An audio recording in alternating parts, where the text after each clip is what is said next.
All right, guys, time now for my Cowboys roster projection. Disclosure at the beginning, no trades factored in, only players on the Cowboys roster. And this was actually pretty difficult. There's a lot of great depth. There were some tough calls the Cowboys are going to have to make this season. Moving now to the quarterback position. Dak Prescott and Cooper Rush, the only two. That's the only two I am carrying this year at the quarterback position. That means no Mike White, no Taron Christian. We will get to practice squad at the end of the video. We'll break down who it is, but you're welcome. No Mike White on this roster. Now, running back. Also tricky for me. Look, Zeke and Tony Pollard, those guys are in. That third spot, I don't know. I went with Alfred Morris as kind of like a hedging of the bet in case Zeke doesn't show up, but I think Darius Jackson and Jordan Chunn, because of their special teams value, have a legitimate chance to make the 53-man roster. Also, Jameis Lawaley's on the team there as well at the fullback spot, but he's a fullback, no one cares there. That third running back spot, it's a complete guess. Your guess is as good as mine, so let's have you guys chime in. Who do you want as the Cowboys RB3? Alfred Morris, Jordan Chunn, Darius Jackson, Mike Weber. I'll let you know right now, I don't think it's going to be Mike Weber. Practice squad, sure, but I don't think active roster. I see some Jordan Chunn in there. I'll make note, Chunn and Weber are both practice squad eligible. Pretty sure Darius Jackson is out of practice squad ability there. Someone said Tony Pollard. He doesn't count. He's already the number 2. Alfred Morris is in there. I'll make this a poll on the channel because it's a good one. RB3, Morris, Chunn, Jackson, Weber. Let me know in the comments section. We move now to the wide receiver position. You have 3 locks. 3 players guaranteed to make the roster. Amari Cooper, Michael Gallup, and Randall Cobb. That leaves 3 spots here as options for the Dallas Cowboys. Maybe more, depending on if you want to get creative. So okay, here it is. All right. Tavon Austin. I don't think he's a lock. I think he's relatively safe, though. Devin Smith, he's next up here. He's your 5. And Cedric Wilson gets to be your number 6. And if you're a member of 85 Hive, guys, I got you covered. I don't think Noah Brown is healthy right now. Well, excuse me. I know he's not because he's still on the PUP list. The Cowboys have not yet brought him off. Remember, that changes in the next couple of days. But that's a sign to me the Cowboys are going to try and wait on Noah Brown, start him on IR or that PUP list. So I will list him, but he does not count, which is really just my way of cheating the system and adding all 3 of those receivers to the active roster or the roster overall. Now, let's say you can only keep 2 receivers. Who are you keeping? Noah Brown, Devin Smith, Cedric Wilson, and then all the others out there. If you want to throw in Jon'Vea Johnson, or if you want to throw in Jalen Guyton or Reggie Davis, but those guys aren't going to be the options there in the end. So you can only keep 2. Who are you keeping here? Noah Brown, Devin Smith, Cedric Wilson. I see some Smith-Wilson comments in there. Smith-Wilson. Lots of Smith-Wilsons. Can't say I'm surprised. Those are the healthy good ones. Probably the route I would go if you're making me cut somebody right now. It's probably going to be Noah Brown, although I still want to just stash him on IR for a year. All right, tight end. This one was easy. The only question mark for me, could the Cowboys add a player not on the roster? Historically speaking, in the past couple years, Dallas likes to go 4 tight end. I don't think Marvin Lewis is that guy there. So it is a possibility, but I think with the current roster setup there, the Cowboys go 3 tight ends, Witten, Jarwin, Schultz. Eventually, you bring back Noah Brown off of the PUP/IR list. He becomes your wide receiver 6 or 7 and your tight end 4, kind of all rolled into one, which I think has some good value there. All right, guys, do you like the Cowboys report? And I have a big-time request for you. Share this video. Click the share button. Share it for me on YouTube. Let's see what happens. Sounds fun, right? Share that video, because if you like the Cowboys report, that probably means your friends do as well. So share the video. Bonus points, by the way, if you share it on Twitter and Facebook. I'm talking mostly about sharing it on YouTube, but go ahead and do it. I'll wait, give you a couple seconds here to do it right now. I'll have producer Dylan do it from my account as well here. But share the video, tell your friends about it, or I'm going to hold out. More on my holdout coming up in a future video, by the way, here on the Cowboys. Look at all the shares going in there on the comment section. Shout out Wesley, by the way, who did it on Facebook. Thank you very much, Wesley. I appreciate it. All right, the offensive line. Now, I could see Dallas going 8 and making a trade maybe, and that could even include trading away someone like an Adam Redmond here. But I like where they sit. Look, you got a lot of obvious choices here. Tyron Smith, Connor Williams, Frederick, Zach Martin, Collins. Those guys are locks. Fleming is safe. McGovern is safe. I don't really want to trade Joe Looney. You could talk me into Xavier Su'a-Filo here, but that's not the route I'm going to go. I went 9 deep. I didn't do it because I don't think it'll happen, but this is a legitimate possibility, so I'll make note of it right now. Connor McGovern could start the year on IR, but I will make note, in order to do that, you have to carry him through 53-man roster cuts, then put him on IR, then sign somebody. So just keep that in mind. For now, he counts on the numbers there, but that is the front. Also, no, Joe Looney is not going to start over Connor Williams. So some noteworthy cuts here. Most of these guys, by the way, have practice squad eligibility. Mitch Hyatt, Jake Campos, Brandon Knight, Adam Redmond, and Cody Wichman as well. Those first 3 guys really are the ones to watch out for in a little bit once we get to the practice squad situation here for the Dallas Cowboys. So we'll see what happens on that front, but I am very curious overall for that offensive line. Lots of depth there. That's a good thing for the Dallas Cowboys. All right, defensive line. This was the toughest cut process for me. Couple of locks here. Malik Collins isn't going anywhere. Antoine Woods is safe. Tristan Hill is safe. Covington isn't a lock. I think he's safe. He was great in the preseason. I'll put Tyrone Crawford on here just to help make the graphic a little bit better because he will play some defensive tackle, but I'm really going to count him as a defensive end. Now, you see a lot of names on here, so allow me to explain. You're going 4 deep at defensive tackle. Crawford is your 5th flex type of guy there. I'll list him at defensive end for now. DeMarcus Lawrence is, of course, your 6th. Armstrong 7. Charlton 8. Hyder 9. Joe Jackson 10. Because you can go deep. Because Robert Quinn and technically Randy Gregory too, whatever the hell is going on with him right now, are suspended. Those 2 guys do not count against the Cowboys' 53-man roster. So you can go deep at least for week 1 and week 2. Then things get a little bit dicey once Robert Quinn comes back. So here's some defensive line cuts. A couple Daniels get cut. Wise and Ross, I like them. Maybe try and get them on the practice squad if you can there.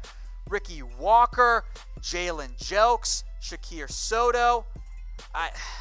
Those are the cuts there, most of the defensive tackle cuts. The tricky part really is when Robert Quinn comes back, who does Dallas cut? Do you try and trade away a Taco Charlton or a Joe Jackson or Dorrance Armstrong? Maybe you get lucky and there's an injury you have to deal with there. Maybe that's the route you end up going, but once Robert Quinn comes back, going to be a little bit tricky to figure out who ends up, making room for him on the roster, because I don't think you can go 11 deep at defenseman. That's just too deep for me in the end. All right, linebacker as I continue to cheat, but I know how to work the system. Sean Lee, Jalen Smith, Leighton Vander Esch, Joe Thomas, they are safe. They are locks, barring a surprising trade, which I don't think you'd see happen. Those are your top 4 linebackers. I like Justin March. He dropped a little, just Justin March now. As a special teams guy, he's my linebacker 5. That 6th spot, because I think they go 6, maybe even 7 deep at linebacker, is a little bit dicey. Christian Covington is an option, Justin Phillips, even Nate Hall, and of course, Luke Gifford is an option there. So how I projected this, I think you start Luke Gifford, you carry him through roster cuts, maybe you waive Chris Covington, put Luke Gifford on IR with a chance to bring him back later, then re-sign Covington.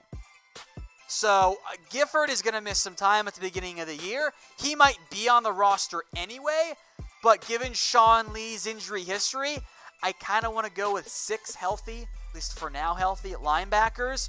So I will get Gifford on IR and put Covington on there for now, with knowing you might have to cut Covington to actually pull this off there in the end. Most of you in the comments here like Gifford over Covington. All right, guys, get us to 50K. subscribe to the Cowboys Report, or I'm going to hold out. I'm going to hold out. The bosses are shaking their head at me. They're not happy, but I'm going to hold out if we don't get there. I have not picked the date yet, probably like in December, but if we don't get to 50K by a point in December, I'm going to pull a Zeke and I'm going to Cabo. So make sure you are subscribed, or I'm going to hold out, and we don't want that here, right? Yeah. Also, I don't get paid during the holdout, so I don't want that either. All right, let's move to cornerback then. The roster locks, barring a trade. Just making a note of that here. Byron Jones, Cheeto, Anthony Brown, and Jordan Lewis. Everyone is all saying to trade me now in the comments section, which is pretty funny. Those are your 4 locks. Cornerback is tough. At one point last year, the Cowboys went with 4 cornerbacks on the roster. I don't think they can do that this year. You have to go deep. You have your top 4 there. I have once again cheated the system. Thank you for your compliments there. I have found a way to get CJ Goodwin, Donovan Olumba, and Michael Jackson all on the roster. The problem is Michael Jackson has not been playing. He has been hurt. I'm just going to IR stash him.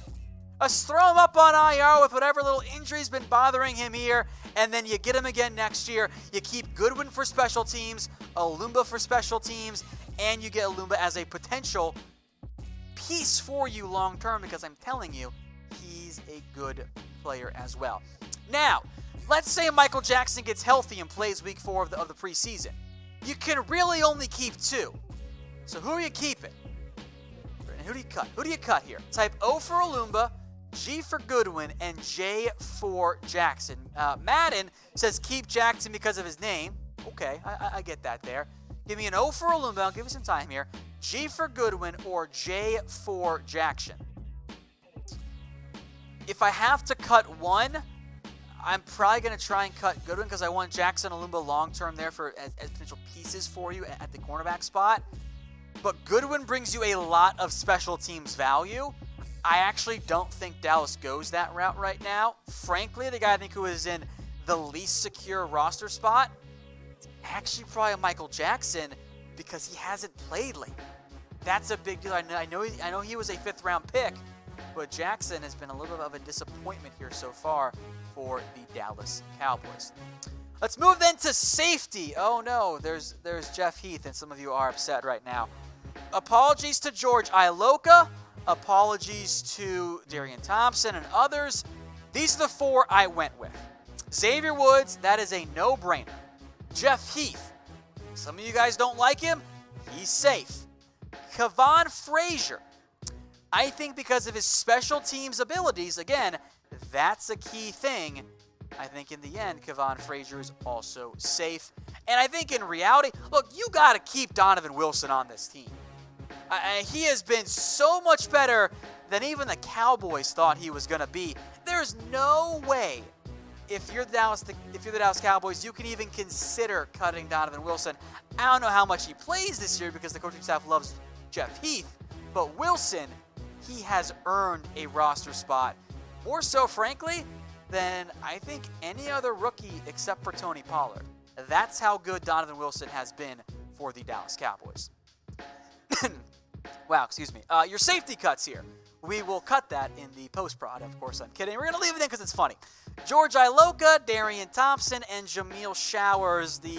I think the Showers era has ended for the Dallas Cowboys. Those are your safety cuts, and it's not set in stone because there are other impacts across the NFL. But I believe if you cut George Iloka, you can pretty much lock yourself into a 5th-round comp pick for Cole Beasley, and that's nice. Special teamers, you guys aren't going to like it. Here's where we're at. Again, I am not projecting any signings. That means Brett Maher's safe. You will never cut LP until he retires there. That is a no-brainer. Chris Jones was the tough one for me. Many of you have asked, like, okay, who's this year's Dan Bailey? I think Chris Jones makes the most sense. I really spent a lot of time going, oh, God, should I put Casey Redford on here or not? I think if they cut Brett Maher, the odds of Redford sticking go up there.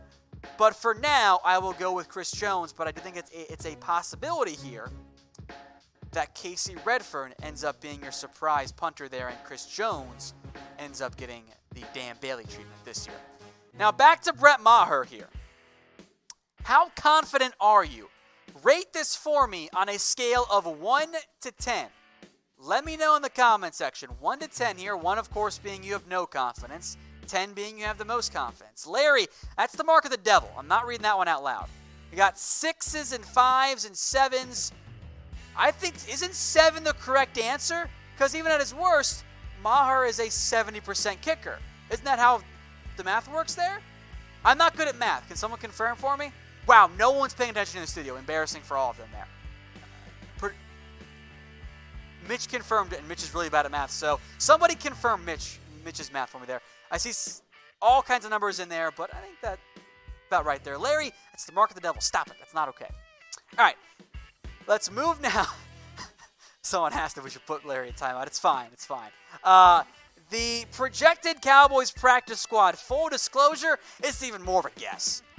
Like, no one in the history of ever has gotten a practice squad projection correct, mostly because they're going to sign players from other teams. So again, I am only picking players on the Cowboys roster. I'll go Jordan Shun and Mike Weber, much like they did last year. Shun has a real chance to make the team. Jon'Vea Johnson, there you guys go. Brandon Knight gets the nod over Mitch Hyatt. Frankly, I think Knight's been a better player, which is not how I viewed him coming out of college, but in the preseason, Mitch Hyatt ain't it. The Cowboys seem to like Jake Campos. Let's keep him around for one more year, although I don't think he's really a long-term piece for him. All right, defense, and then we'll get to the athlete here. Daniel Wise, Ricky Walker, I like him at DT. Wise can play some defensive end as well. There's Jalen Jelks. I'm sure many of you are worried about getting Jelks through the waiver wire process, but percentage-wise, most of the guys don't get claimed. It's only like 10%. So, like, 2 of the guys have a chance to even get picked up there in the end. So, I think it's even less than 10% there. So, Jelks is a little bit of a gamble. So, too, is Justin Phillips. It's a gamble worth taking for the Dallas Cowboys. And then Taron Christian. There you go. Also, please make note of Taron Christian's position. It is not listed at quarterback. It is listed as athlete. Yes, he played some quarterback this past game. You guys saw it. It wasn't great. It was pretty gross, actually. It's fun because it's read option. That's fun. But the reality is Taron Christian is kind of like, he's kind of your new Jameel Showers, which is a modified version of the great Woody Dantzler. And that's kind of where we're at with Christian. Fun athlete, but when you're building out your this is like player number 63 here. If you need a scout team quarterback, you're playing a team that can run the football with their quarterback, Christian fits that mold pretty well. So there is a role for him. It's just not as the backup quarterback. All right, guys, what changes would you make to my roster projections? Let me know in the comment section. Feel free to throw them in there. I see someone saying Justin Phillips get in there. I wouldn't hate that, frankly. There is definitely some tough calls to be made, and I'm sure there are some that I made and the Cowboys will change as well. Let me know what you guys think in the comments section. Hey Cowboys fans, thanks for watching the Cowboys Report. If you haven't already, click right here to subscribe to our channel for all the best Cowboys coverage on the internet. That's news, rumors, highlights, mailbags, film studies, and a whole lot more. And I'm making your lives a little bit easier as well with the next Cowboys Report video right here.